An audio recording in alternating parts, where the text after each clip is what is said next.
já desfruto o gozo da luz. Sou por Jesus, herdeiro de Deus.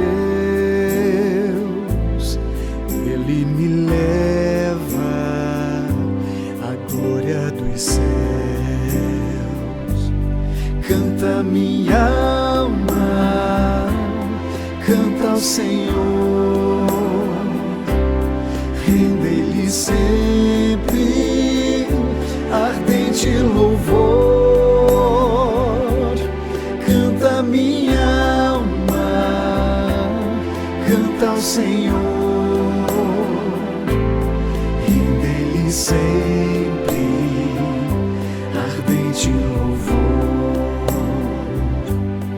Ao seu amor eu me submeti e extasiado então me senti. Anjos descendo trazem dos céus ecos da excelsa graça de Deus. Canta minha alma, canta ao Senhor. Rende-lhe sempre ardente louvor.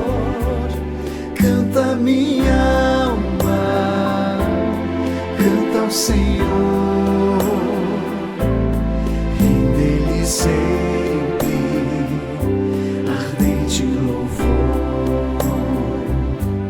Sempre vivendo em seu grande amor, me regozijo em meu Salvador. Esperançoso vivo na luz pela bondade do meu Jesus. Canta minha alma, canta ao Senhor. Rende-lhe sempre ardente louvor. Canta minha alma, canta ao Senhor. Rende-lhe sempre ardente louvor.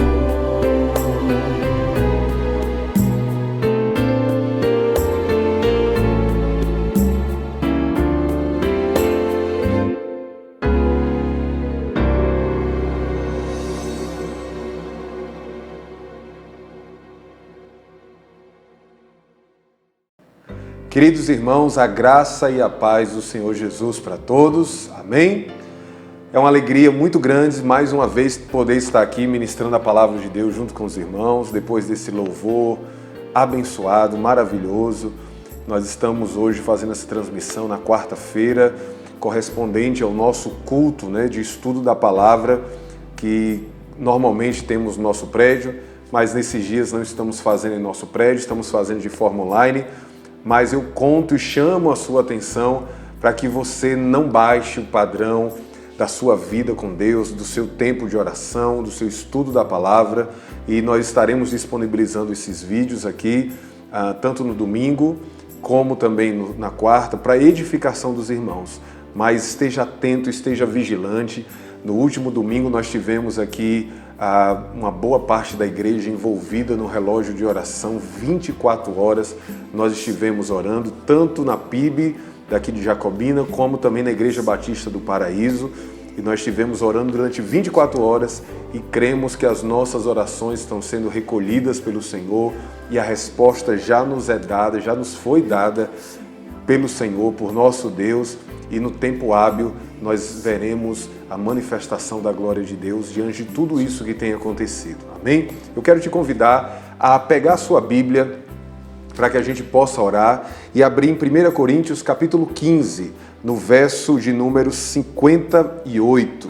o apóstolo Paulo, depois de transcorrer durante todo o capítulo 15 de 1 aos Coríntios, ele encerra o capítulo aqui, depois de falar da ressurreição de Cristo, da participação que nós temos com Cristo na morte e na sua ressurreição, quando ele termina aqui a sua palavra no último versículo, ele fala, no antepenúltimo versículo, ele diz: tragada foi a morte, onde está a morte, a sua vitória?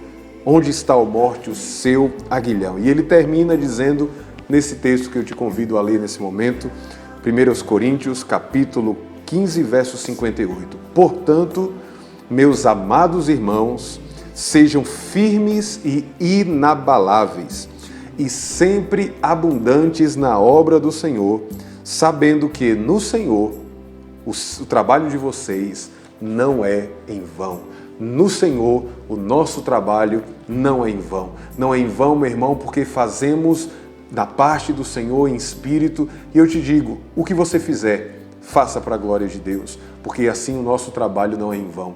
Mas antes ele diz: portanto, meus amados irmãos, sejam firmes, inabaláveis e sempre abundantes. Está firme, está inabalável, estar firmado no Senhor. Então, que nesses dias a sua força espiritual seja renovada por Cristo, que nesses dias a sua força espiritual seja trabalhada pelo Senhor e você desfrute, meu irmão, nesses dias do cuidado de Deus. Vamos orar? Hoje também é um dia que comumente nós tiramos para oração e estudo da palavra. Então, volte-se para o seu espírito onde você está agora, vamos orar, apresente ao Senhor as suas necessidades, creia, peça por tudo aquilo que você precisa, peça por tudo aquilo que você necessita, porque nosso Deus, Ele ama nos abençoar e Ele já tem nos abençoado com toda sorte de bênção. Mas se você está passando por alguma luta nesses dias, se você está passando por algum desafio, alguma coisa que tem trazido angústia no seu coração, vamos lançar sobre Ele nossas aflições, vamos lançar sobre Ele nossas ansiedades, porque Ele tem cuidado de nós. Amém? Vamos orar. Querido Deus, amado Pai, graças te damos, Senhor. Graças te damos pelo imenso privilégio de poder estar reunido com os meus irmãos, ainda que à distância, mas juntos, no mesmo Espírito, para receber a Tua palavra, mas para dar ao Senhor o nosso culto, a nossa reverência, dar ao Senhor o nosso coração consagrado na Tua presença nesse momento, Pai. Visita, Senhor, a vida de cada um dos Teus filhos, visita a vida de cada um dos Teus servos, visita a Igreja Batista, a primeira Igreja Batista de Jacobina, a Igreja Batista no Paraíso, cada membro, Senhor, cada família, que sobre cada um repouse a bênção do Senhor, repouse o zelo, o cuidado do Senhor, ó Deus, sobre a Tua igreja, sobre os Teus filhos, supre as suas necessidades. Aqueles que estão orando nesse momento, Senhor, junto comigo, que o Senhor ouça a oração de cada um e mediante a Tua vontade que é perfeita, que é boa, que é agradável, ao Teu querer, ó Deus, que se alegra na prosperidade dos Teus servos, abençoa os Teus filhos, Pai. Prospera o caminho dos Teus servos. Abençoa em suas dificuldades, nas suas lutas.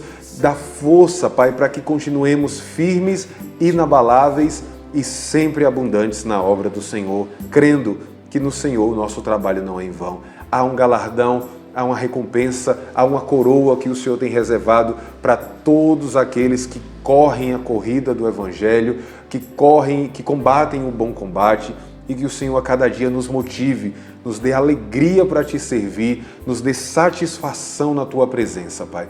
É a oração que nós fazemos nessa hora, te pedindo que onde houver uma pessoa, uma família ouvindo essa palavra nesse momento, seja essa palavra um alimento para revigorar, para fortalecer a fé dos Teus filhos e daqueles, ó Deus, que precisam conhecer a Cristo, Jesus, nosso Senhor, Pai. Revela o Teu Filho nessa noite, fala conosco, enche o nosso coração da Tua palavra. É a oração que nós fazemos no nome bendito de Jesus Cristo. Amém. Amém. Glória a Deus, meu irmão. Queridos, nesses dias, nas últimas quartas-feiras, depois de todo esses acontecimentos, né, que têm ocorrido no mundo, na nossa nação e também aqui na nossa cidade, por conta dessa pandemia, nós temos buscado nos voltar à palavra de Deus para aprender na palavra do Senhor aquilo que ela diz acerca dos últimos dias.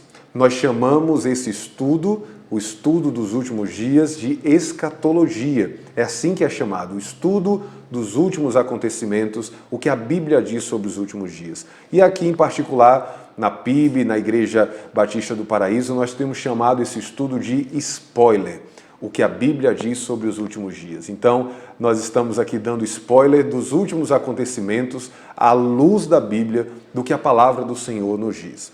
Nas últimas semanas que nós tivemos culto aqui na nossa igreja, nós falamos acerca de duas perguntas que nos foram feitas. Primeira, o que a Bíblia diz sobre esses acontecimentos que estão nos cercando? A Bíblia fala algo sobre esse tempo, sobre praga, sobre pandemias, sobre tudo isso que a gente tem vivenciado nesses dias? E a gente falou, se você ainda não assistiu, procure aqui no nosso canal o primeiro vídeo da série Spoiler. Nós falamos sobre Apocalipse capítulo 6 e Mateus 24, quando o Senhor Jesus e a visão que foi dada a João nos mostra a abertura daqueles 4 primeiros selos e nos fala do que está acontecendo ao nosso redor. E a gente lembra, está aí na sua tela também, a nossa linha cronológica, que nós estamos seguindo essa linha cronológica a cada dia, acerca dos últimos acontecimentos, acerca de tudo aquilo que tem acontecido no nosso mundo, e a gente tem procurado responder baseado nessa linha cronológica que está aí na sua tela. Falamos do que tem acontecido da ascensão de Cristo até a sua volta, a ação dos 4 cavalos e dos 4 cavaleiros liberados com a abertura dos selos, dos 4 primeiros selos pelo Cordeiro.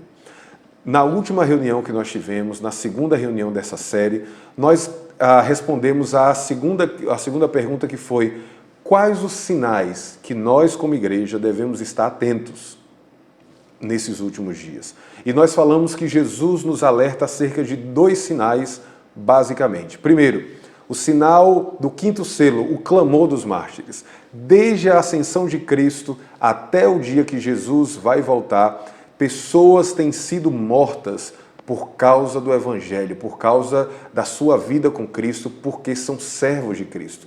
Por mais que nós aqui no Ocidente ouvimos poucas notícias a respeito, a nossa mídia de fato não divulga nada parecido, o mundo não divulga, e isso é normal porque o mundo é inimigo de Deus, mas o tempo inteiro, não há um dia na face da terra que cristãos não são mortos por causa da sua fé em Jesus Cristo.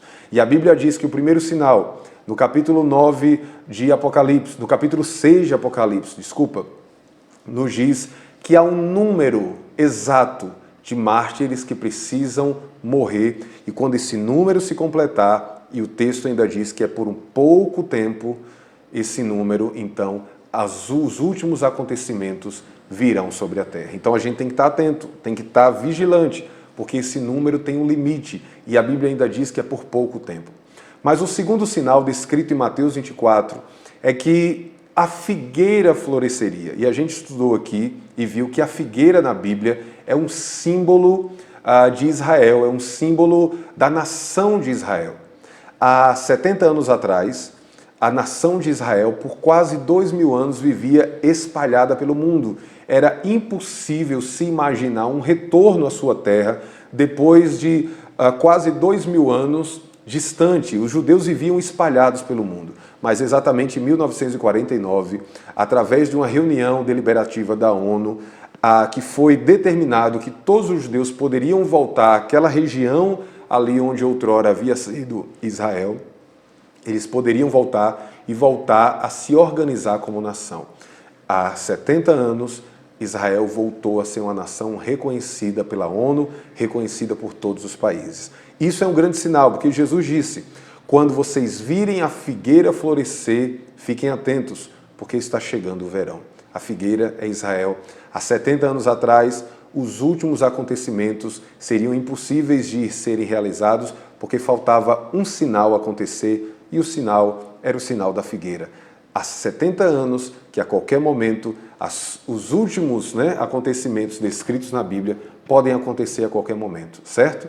Podem acontecer a qualquer instante. e principalmente o que nós vamos falar hoje, que é a terceira pergunta que vamos procurar responder, seguindo aí a nossa linha cronológica, depois de falar do clamor dos mártires, depois de falar de Israel como nação, você vai ver na nossa linha cronológica aí, que tem uma setinha subindo. E nessa setinha é o que nós vamos falar hoje, sobre o arrebatamento. Estudar a Bíblia, irmãos, é algo maravilhoso. Ela é um livro diferente de todos os outros. Quando você toma a sua Bíblia com um coração sincero, pedindo a direção de Deus para aquilo que você está lendo e pedindo sabedoria ao Senhor, a gente começa a ser alimentado e descobrir uma palavra, um livro glorioso. O livro da vida é a palavra de Deus. Por isso precisamos nos achegar diante dessa palavra com um coração sincero, com uma santa expectativa de encontrar luz e de encontrar graça da parte do Senhor. Então, nesses dias a gente tem falado sobre escatologia e hoje, seguindo essa linha cronológica que nos dispusemos a falar, vamos falar sobre um dos temas mais importantes no que diz respeito à escatologia. Vamos falar sobre o arrebatamento. Entre os teólogos, há diferentes visões acerca do arrebatamento. Há diferentes pontos de vistas e nós vamos falar um pouco sobre basicamente 3 pontos de vista que nós teremos, que nós encontramos comumente entre os teólogos, certo? Dentro da nossa linha cronológica, então a gente vai perceber que um dado acontecimento, um acontecimento glorioso vai acontecer e será o estopim, o start dos últimos acontecimentos e principalmente da grande tribulação que há de vir sobre o mundo. Agora, a pergunta é, o arrebatamento vai ser antes da grande tribulação, durante a grande tribulação ou no final da grande tribulação? Segunda pergunta, quem será arrebatado? Toda a igreja vai ser arrebatada? Uma parte da igreja será arrebatada antes e outra no final? Ou todos os cristãos serão arrebatados no final e todos passarão pela grande tribulação? Talvez são perguntas que você já se fez no que diz respeito a esse assunto de escatologia. Mas hoje nós vamos procurar responder um vídeo curto, bem simples, alguns minutos. Eu quero falar das 3 visões acerca do arrebatamento. A primeira delas, e são 3 palavrinhas bem simples, um pouquinho complicada na pronúncia, mas bem simples de você entender. 3 visões. Primeira, a visão dos pré-tribulacionistas. O que é a visão dos pré-tribulacionistas? São todos aqueles que acreditam que o arrebatamento vai ser ou seja, antes do período da tribulação. Por isso eles são chamados de pré-tribulacionistas. E por que eles creem assim? Por que eles são pré-tribulacionistas? Primeiro, porque eles acreditam que a igreja vai ser livrada da ira vindoura. E eles se baseiam em textos como 1 Tessalonicenses 1,10, 1 Tessalonicenses 5,9. E eu vou ler um desses textos aqui para você entender o argumento daqueles que têm uma visão pré-tribulacionista acerca do arrebatamento.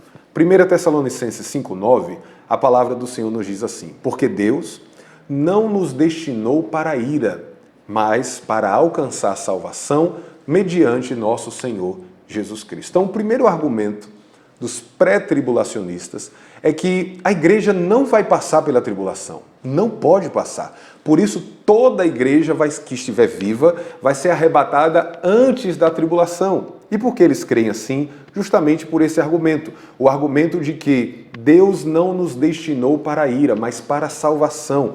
Então, nós não estaremos aqui durante o período da tribulação. Assim crê os pré-tribulacionistas. Assim crê esses que acreditam no arrebatamento antes da tribulação.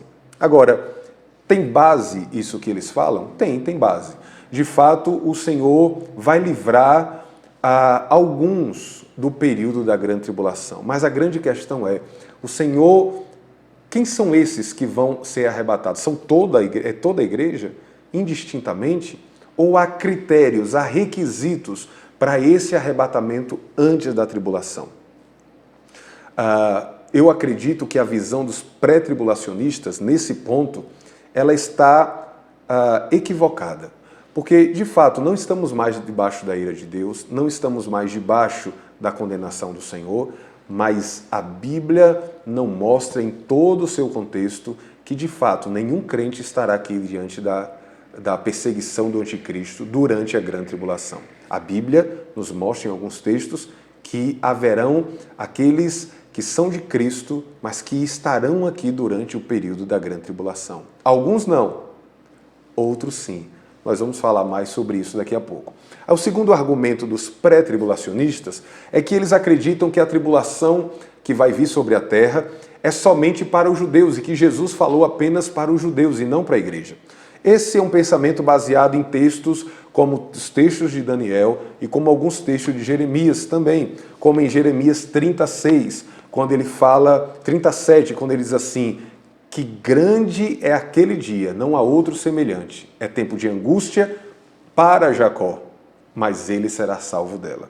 Então, quando ele diz para Jacó, os pré-tribulacionistas acreditam que somente o povo de Israel passará por esse momento de perseguição e que a igreja não estará mais aqui, certo? Então, por se basear em textos como esses, ele acredita que essas profecias são somente para o povo de Israel. Mas eu afirmo, esse argumento não encontra base em todo o contexto da Bíblia. Jeremias profetizou, Daniel profetizou para Israel, sim, eram profetas no meio do povo de Israel, mas a palavra de Deus não se aplica somente ao povo de Israel. Nós vamos ver lá em Apocalipse 3:10, nós vamos ver em Lucas 21:34, quando Jesus faz um alerta para os seus discípulos. E isso não tem nada a ver, não é algo exclusivo para os judeus, mas um alerta para aqueles que são também da igreja. Lucas 21:34, a palavra do Senhor diz assim: tenham cuidado para não acontecer que o coração de vocês fique sobrecarregado com as consequências da orgia, da embriaguez, das preocupações desse mundo, para que aquele dia não venha sobre vocês repentinamente, como uma armadilha. Pois sobrevirá a todos os que vivem sobre a face da terra, sobre todos os que vivem sobre a face da terra. Portanto, vigiem o tempo todo, orando para que vocês possam escapar de todas essas coisas que têm de acontecer e para que possam estar em pé na presença do Filho do Homem. Então, o alerta é para todos, para a igreja do Senhor principalmente. Precisamos estar com o coração vigilante, firmes, porque aquele dia vem repentinamente.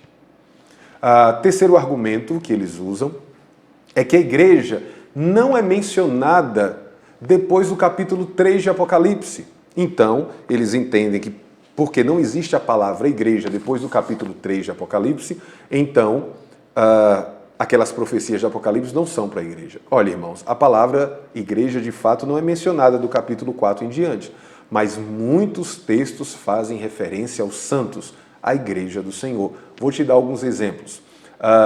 Quando a palavra do Senhor nos fala ali no capítulo 4, verso 1, e esse também é um dos argumentos que ele usa, dizendo que quando o Senhor diz, sobe para cá, falando com João, ele está falando, olha, então, sobe para cá simboliza o arrebatamento. Sobe para cá é antes desses acontecimentos. Mas ali, irmãos, de fato, o Senhor está se referindo apenas a João. João foi levado até o trono de Deus e dali ele pôde ter uma visão de tudo que ia acontecer. Alguns textos de Apocalipse, Apocalipse 5:10, a palavra do Senhor nos mostra, falando no texto sobre uma raça, uma geração de reis e sacerdotes. 1 Pedro 2:9 fala que reis e sacerdotes se refere à igreja do Senhor. Também em Apocalipse 12:17, a Bíblia fala sobre aqueles que têm o testemunho de Jesus. Ora, irmãos, os judeus não têm o testemunho de Jesus. Quem tem o testemunho de Jesus é a igreja. Em Apocalipse também 17:6 fala sobre os servos de Deus e as testemunhas também de Jesus. Então, de fato, depois do capítulo 4, não há a palavra igreja mencionada, mas nós vemos a igreja exposta nos textos que estão ali, certo?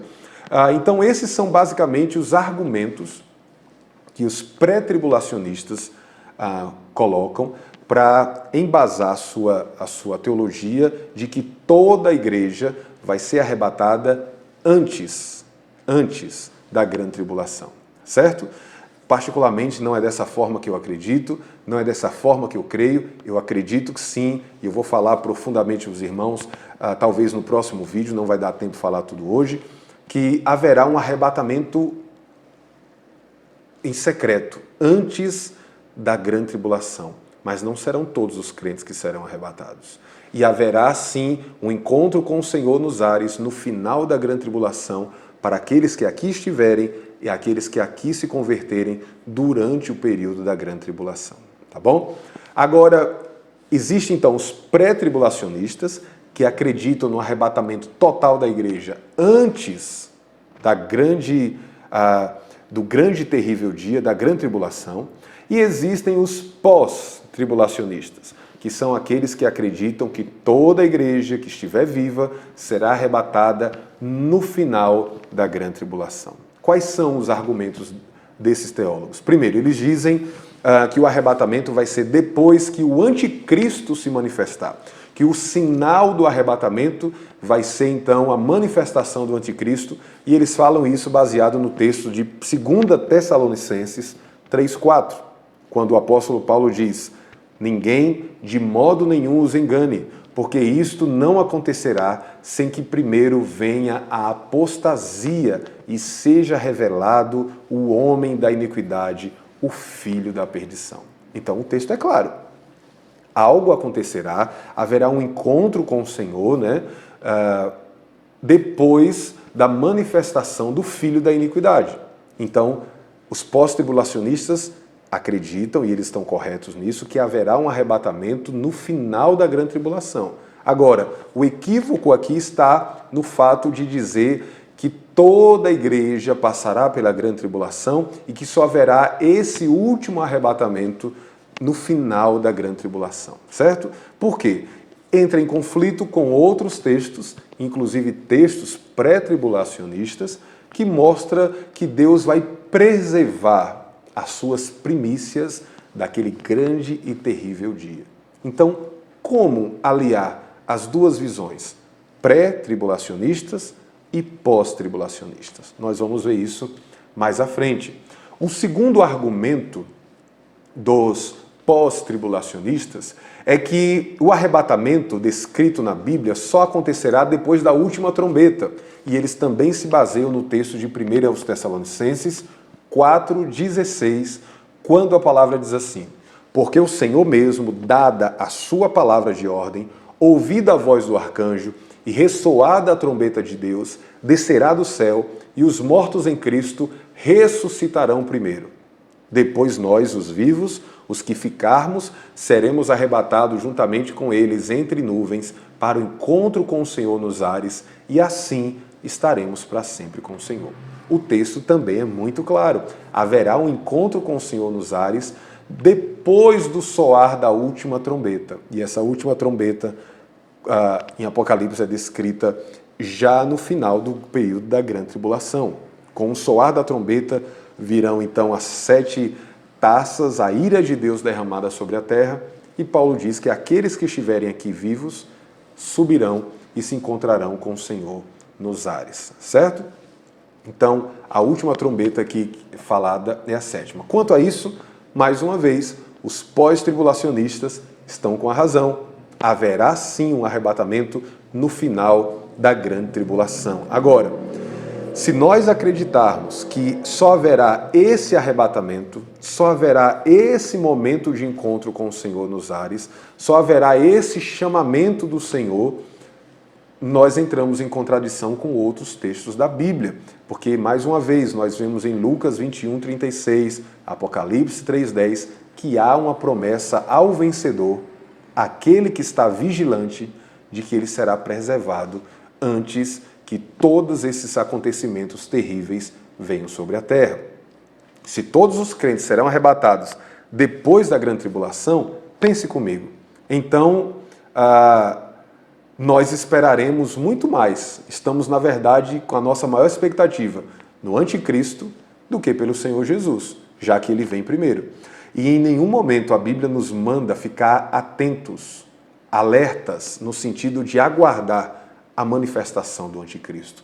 Lá em Tito 2,13, a Bíblia diz da seguinte forma: aguardando a bendita esperança e a manifestação da glória do nosso grande Deus e Salvador Jesus Cristo. Irmãos, a nossa expectativa é em Cristo, não é no anticristo, não é no filho da desobediência, no filho da iniquidade.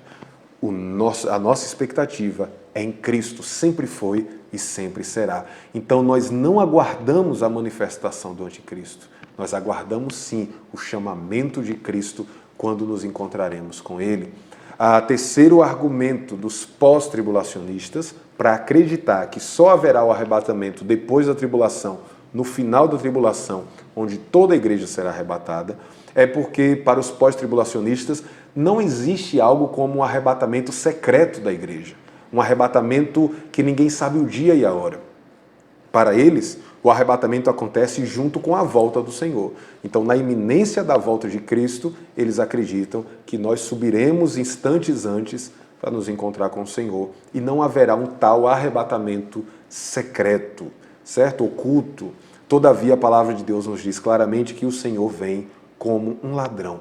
Como concatenar essas duas ideias na palavra? Porque Jesus é claro quando ele nos manda ficar vigilante, porque ele vem como um ladrão. Um ladrão, quando vem, meu irmão, ele não é precedido de trombeta, ele não é precedido de um anúncio, de barulho, de sinais. Não, um ladrão, quando ele vem em secreto. A palavra do Senhor diz em Apocalipse 16,15, eis que venho como vem o ladrão. Bem-aventurado aquele que vigia e guarda as suas vestes, para que não ande nu e não se veja a sua vergonha.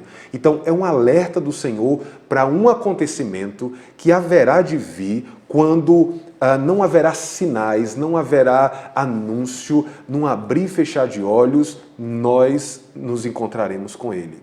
Aqueles que estiverem amadurecidos, as primícias do Senhor, se encontrará com Ele. Então, como aliar as duas ideias? De um arrebatamento anunciado depois da grande tribulação, no final da grande tribulação, onde haverá trovões, meteoros, pragas, tantas coisas acontecendo na terra, tantos sinais evidentes acontecendo na terra, e aliar com um outro fato, um outro acontecimento que há de vir, quando ninguém saberá quando é esse dia, não há data programada, não há como saber cronologicamente o dia exato, mas acontecerá de forma oculta, secreta, quando ele vem como um ladrão para levar as primícias para ele.